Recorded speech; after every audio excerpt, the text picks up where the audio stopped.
हमारा देश धार्मिक देश है। धर्म लाने के लिए, धर्म की स्थापना के लिए भगवान राम को रावण से लड़ाई लड़नी पड़ी। धर्म की स्थापना के लिए भगवान कृष्ण को महाभारत करना पड़ा। ऐसे धर्म नहीं आता। और ये युद्ध किसके लिए हुआ? वो मांसाहारी, शराबी, कबाबी, व्यभिचारी, अहंकारी, इनका विनाश करने के लिए। और आज तुम उन्हीं को बढ़ावा दे रहे हो। क्या तुम भी विनाश को आमंत्रण कर रहे हो?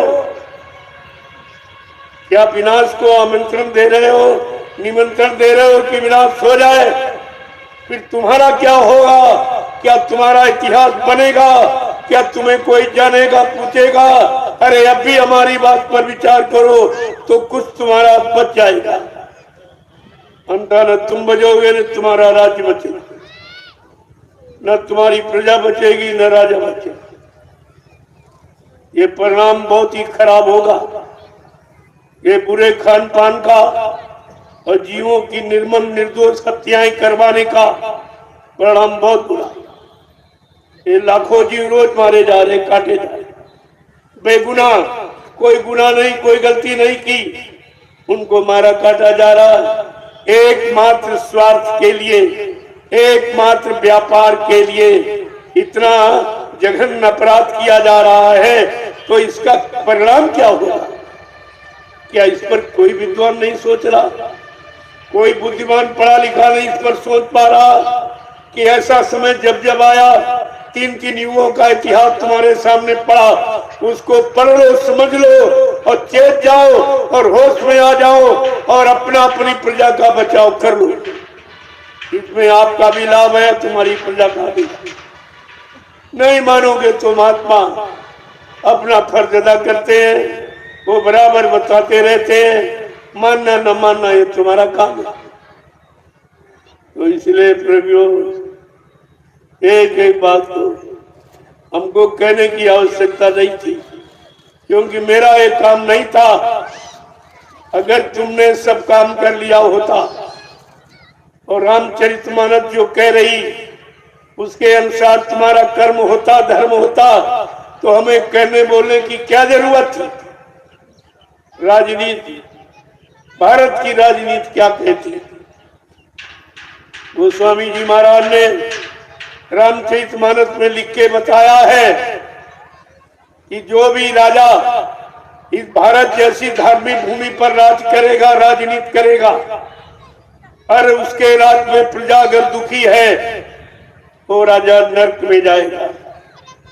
रामचरितमानस क्या कहती है कि जासुराज प्रिय प्रजा दुखारी और सोन पावा से नरक के अधिकारी। जिसके राज में प्रजा दुखी वो राजा नरक में जाएगा।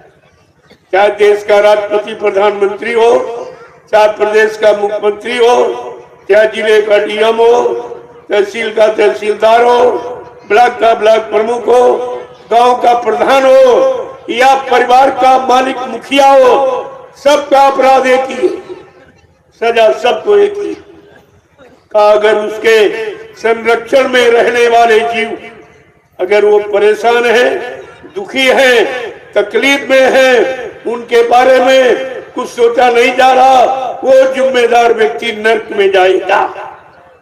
बड़ा सीधा साधा ये संतों का सिद्धांत। गोस्वामी जी महाराज जिन्होंने रामचरितमानस लिखा है वो गृह संत थे। वो कोई कथावाचक, कोई ये अक्षर ज्ञानी नहीं थे, शब्द ज्ञानी थे। उनका ये लेख राजनीति बिन धन धर्मा और प्रभु समर्पे बिन सत्कर्मा। भारत जैसे धार्मिक देश की राजनीति बिना धार्मिक से नहीं चलाई जाती। धार्मिक का मतलब शाकाहारी, सदाचारी, ब्रह्मचारी, उसको धार्मिक कहते हैं।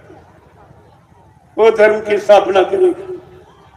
बाकी ये नहीं कोई दिखावा, ये मतलब दाढ़ी बाल लाल पीला सफेद कपड़ा, ये धार्मिक नहीं है, ये धार्मिक नहीं। तो तुम इसी भूल में फंस गए हो इन्हीं को धार्मिक मान बैठे और ये सब अधर्मी। सबके अंदर स्वार्थ भर गया और स्वार्थ कभी सेवा धर्मार्थ परमार्थ नहीं कर सकता। ये स्वार्थी के बस की बात नहीं है। राजनीति के बारे में लिखा है, भारत जैसे धार्मिक देश की राजनीति वही चलाएगा जो प्रजा को पुत्रवत समझेगा, पुत्रवत समझकर पालन पोषण करेगा, राजकोष का धन बर्बाद नहीं करेगा।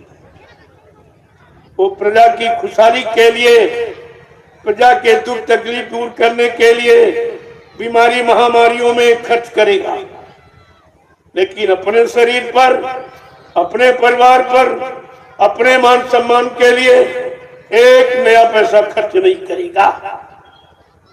ये भारत जैसे धार्मिक देश में राजा की पहचान है और आपको इस पहचान को ध्यान में रखना चाहिए।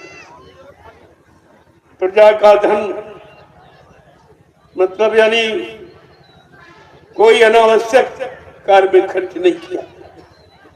और तुम्हारे यहाँ सब अनावश्यक, जिसकी कोई जरूरत नहीं, जिससे कोई भारत की जनता को लाभ नहीं, कोई सुख शांति नहीं, कोई न्याय सुरक्षा रोजी रोटी की व्यवस्था नहीं, उसमें अरबों खरबों का धन ये बर्बाद किया जा रहा है। ये भी इसी से वसूल किया जाएगा। ये मत सोचे कि हम राजा हैं, कानून राजा प्रजा कुछ नहीं देखते। कानून तो कानून है, सिद्धांत तो सिद्धांत है। जब वसूलो और सिद्धांतों के शिकंजे में आ जाओगे तो कभी नहीं बचोगे। इस पर बराबर ध्यान रखें आप। संत रविदास जी ने अपनी ज्ञान पोथी में लिखा है, एक भविष्यवाणी उन्होंने की है। क्या कहा उन्होंने, बड़े ध्यान से सुनिए। भारत में अवतारी होगा जो अति विस्मयकारी होगा, ज्ञानी और विज्ञानी होगा, वो अद्भुत सेनानी होगा, अनोखा सेनानी। तीर तमंचा भाला बर्छी वो बम नहीं चलाएगा, केवल अपनी वैचारिक क्रांति के द्वारा देश दुनिया को सुधार देगा, देश दुनिया में सतयुग लाके खड़ा कर देगा। यानी सबके हित की व्यवस्था, सबके लाभ की व्यवस्था, सबको रोजी रोटी मिलेगी, सबकी बेटी की सुरक्षा होगी। और क्या कह रहे रविदास जी, वो महाशक्ति महापुरुष, वो सृष्टि का अनोखा पुरुष है, ऐसी लीला करेगा जिसे कोई कभी न समझ सकता न कर सकता। क्या करेगा, जीते जी कई बार मरेगा, छंदम भेष में वो विचरेगा, देश बचाने के लिए होगा एक आवाहन, युग परिवर्तन के लिए चले प्रबल तूफान, तीनों ओर से होगा हमला, देश के अंदर द्रोही घपला, सभी तरफ कोहराम मचेगा, कैसे हिंदुस्तान बचेगा। आज सबकी सोच, सबके मन मस्तिष्क में भारत देश के प्रति विचार होना चाहिए कि हमारा हिंदुस्तान, हमारा भारत कैसे बचेगा। क्योंकि इन जिम्मेदारों ने ऐसी समस्याओं में लाके खड़ा कर दिया है तो बचने का कहीं कोई उपाय दिखाई ही नहीं देता। इसलिए रविदास जी को कितने पहले, सैकड़ों साल पहले आए थे, मीराबाई के गुरु थे, सैकड़ों साल पहले से ये बता रहे। इनको कहते त्रिकालदर्शी, भूत भविष्य वर्तमान की जानकारी रखने वाले। सैकड़ों साल पहले ये कहा है जो मैं बता रहा हूं। कहा था, जिसने भारत मौत सताई, जिसने इसकी करी लुटाई, इस भारत को जिसने लूटा है वो कौन कौन है।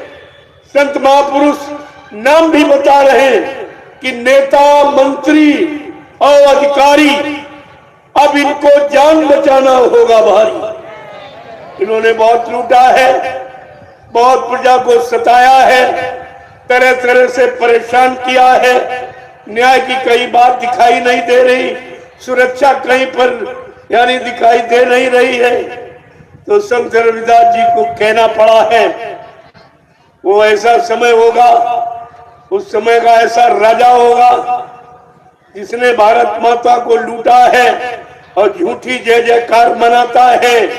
उसके लिए रविदास जी क्या कह रहे हैं, नेता मंत्री और अधिकारी इनको जान बचाना होगा भारी।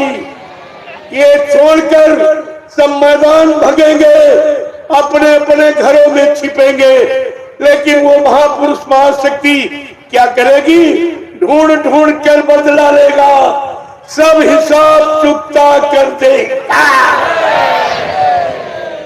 इसमें बचने वाला कोई नहीं है। इनको भी फिक्र ही क्या है, जो हमने किया है, लूटा है, लूट के विदेशी बैंकों को भर दिया है, ये समझते कोई जानता नहीं है। अरे संत महापुरुष से तुम कुछ छिपा ही नहीं सकते। जब तुम ले जा रहे थे तब भी वो देख रहे थे, जहां जिस बैंक में रख रहे थे तब भी वो देख रहे थे। इसीलिए उन्होंने कहा ये संत महात्माओं से तुम छिपा नहीं सकते। भारत की जनता को गुमराह कर सकते हो, उनके सामान की चोरी, उनके धन की चोरी कर सकते हो, लेकिन महात्माओं से आज छिपा नहीं सकते। कहा था बच्चा मुझे सब मालूम है, किस देश की किस बैंक में किस खाते नंबर पर किस कोड नंबर पर किसका कितना कितना पैसा जमा लूट के ले आया। कहा समय आने पर मैं वो सब पैसा निकाल के ले आऊंगा, देश सेवा में लगाऊंगा, सतयुग तुम्हारे सामने आके खड़ा दिखाई देगा। मेरे पास योजना भूमि का व्यवस्था है जिसके द्वारा यानी ये पैसा आएगा। इन लोगों ने सोचा बाबा जी के पहले ही हम कर दें। तमाम नेताओं ने कहा हम मेरी धन ले आएंगे, हम विदेशी धन ले आएंगे, हम विदेशी बैंकों से करेंगे कुछ। अरे तुम्हें मालूम नहीं किसका कितना कितना जमा, और तुम्हारा भी जमा है तो चोर चोर मुंह से होते भाई। अरे भाई चोर कोई चोर की चोरी थोड़ी खोलेगा।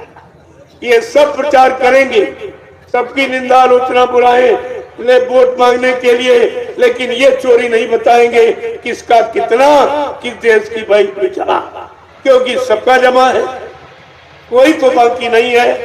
कोई ऐसा नहीं है कि जो जिसका न जमा हो, किसी का कम किसी का ज्यादा जमा। और समय आ रहा है, वो समय किसी को माफ नहीं करता है। ये समझते हम राजा रहे हमें माफ हो जाएगा। अरे समय क्या कहता, मनुष्य बली नहीं होते हैं, समय हो तो बलवान, और भिल्लल लूटी गोपिका वही अर्जुन वही बाण।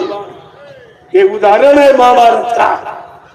जब वो नहीं बच पाए तो तुम कैसे बच जाओगे। इसलिए थोड़ा सा आप इंतजारी करिए, जो कहा गया है या कहा जा रहा ये सब करके दिखाया गया, सब तुम्हारे सामने लाके खड़ा कर दिया गया। लेकिन पहले इसलिए बताया जा रहा, ये लोग ये न कहें कि कोई जानता नहीं हमारी चोरी। इनको ये नहीं मालूम कि देखने वाला सबको देख रहा। वो तो सबको देख रहा जिसको तुम नहीं देख रहे। वो तुम्हें देख रहा है लेकिन तुम उसको नहीं देखते। वो जानकार उसकी बात है, उसका ये कथन है, उसका ये प्रयास है, उसकी ये जानकारी आपको ले लेनी चाहिए। न समझ से पछताना पड़ेगा और नरकों में कितने हजार वर्ष तक तुम्हें रहना पड़ेगा, क्योंकि तुमने भारत देश की जनता का धन लूटा, इसका कर्म कर्जा भुगतान। ये बेचारे भूल गए हैं, जिनको भगवान कहते हो कृष्ण को भी कर्म कर्जा देना पड़ा। धोखे से श्रवण कुमार की हत्या हो गई थी, एक धोखे से। तो बेलिए ने उनके पैर में बाण मारा और बस खत्म हो गया। उनको भी परिणाम भोगना पड़ा कि तुमने हत्या की है, हत्या का बदला हत्या। और ये लोग तो करोड़ों जीवों की रोज हत्या करा रहे हैं, रोज, एकमात्र व्यापार के लिए। अब दुनिया में कोई व्यापार नहीं रह जाएगा। शराब के ठेके खुलवाना, शराब के साइन बोर्ड लगाना, मुर्गा मीट के साइन बोर्ड लगवाना, ये भारत देश की गरिमा है, ये भारत देश का इतिहास है, ये भारत देश की महिमा है। अरे कुछ तो परमात्मा के लिए कुछ तो डरो, कुछ तो डरो। ये सब कहते धार्मिक देश है, धार्मिक सत्ता। तो हिंदुस्तान में कहीं चले जाओ, सड़कों पर भगवान राम का साइन बोर्ड नहीं, भगवान कृष्ण का नहीं मिलेगा। किसका मिलेगा? शराब के ठेकों के साइन बोर्ड। भारत जैसे धार्मिक देश पर, जो राम की यानी कर्म भूमि और कृष्ण की कर्म भूमि है और संतों की योग भूमि है, आज उस भूमि पर ये हो रहा है, ये हो रहा। देखिए आप, और आप भी दोषी हैं, क्योंकि आप कहते हैं जुर्म सहना भी सबसे बड़ा दोष पाप है, ये कह नहीं पा रहे। और तुम्हारे हाथ मुट्ठी में सब कुछ, तुम्हारी मुट्ठी में सब कुछ। जहां मोर लगा देते वही राजा पैदा हो जाता है। ये तुम्हारी मुट्ठी में अधिकार है और तुम भी अपने अधिकार का प्रयोग नहीं कर रहे हो, लिहाजा सजा तुमको भी मिलेगी। तुमको जो सत्य कहता नहीं करता नहीं उसको तो मिलता ही, और जो ऐसे अधर्मियों का साथ देता है वो भी सजा पाने का अधिकारी होता है। रामचरितमानस क्या कह रही है कि सुन खगपाती ये समुझ प्रसंगा और बुध नहीं कर ये अधम कर संगा। का बुद्धिमान पुरुष कभी अधर्मियों का साथ नहीं देते। झूठा झूठ बोलने वाले, वादा खिलाफी करने वाले और अनैतिक कार्य कराने वाले ऐसे लोगों को साथ नहीं करता, और आप तो सब उन्हीं का साथ करते। तो कहां तुम रामचरितमानस को मानते हो? यही तो बात है कि रामचरितमानस को मानते, रामचरितमानस की नहीं मानते। श्री राम को मानते, श्री राम की एक भी बात नहीं मानते, एक भी सिद्धांत को नहीं मानते। मंदिर को मानते लेकिन मंदिर की नहीं मानते कि मंदिर किस लिए बनाया जाता है। इस मनुष्य मंदिर को पाक साफ निर्मल पवित्र रखने के लिए, ये बाहर में समझाने के लिए ये ईंट पत्थर के मंदिर बनाए जाते, लेकिन इनको बनाकर कितना समझा पाए हो? और तुम्हारे पास भी मनुष्य मंदिर, तुम स्वयं कितना समझ पाए हो? ये सब विचार करने का विषय, ऐसा नहीं है। रविदास जी ने यह भी कहा है, ये आफत कहां से आएगी? इटली से कोहराम मचेगा, लंदन सागर में डूबेगा। युद्ध तीसरा की प्रणयकारी, जो होगा भारी संहारी। भारत होगा विश्व विजेता, भारत होगा विश्व का नेता। दुनिया का कार्यालय होगा, भारत में न्यायालय होगा। तब सतयुग दर्शन आएगा, संत राज सुख बरसाएगा। सहस्र वर्ष लग सतयुग लागे और विश्व गुरु बन भारत जागे। ये भारत जगेगा, विश्व गुरु बनेगा। ये किसी के दिल दिमाग में नहीं, कि इनकी सोच उधर की तरफ नहीं है। इनकी सोच केवल शरीर के मान सम्मान अधिकार तक है। ये आत्मा के बारे में कुछ नहीं जानते। इसलिए प्रेमियों, समय की बात को समय से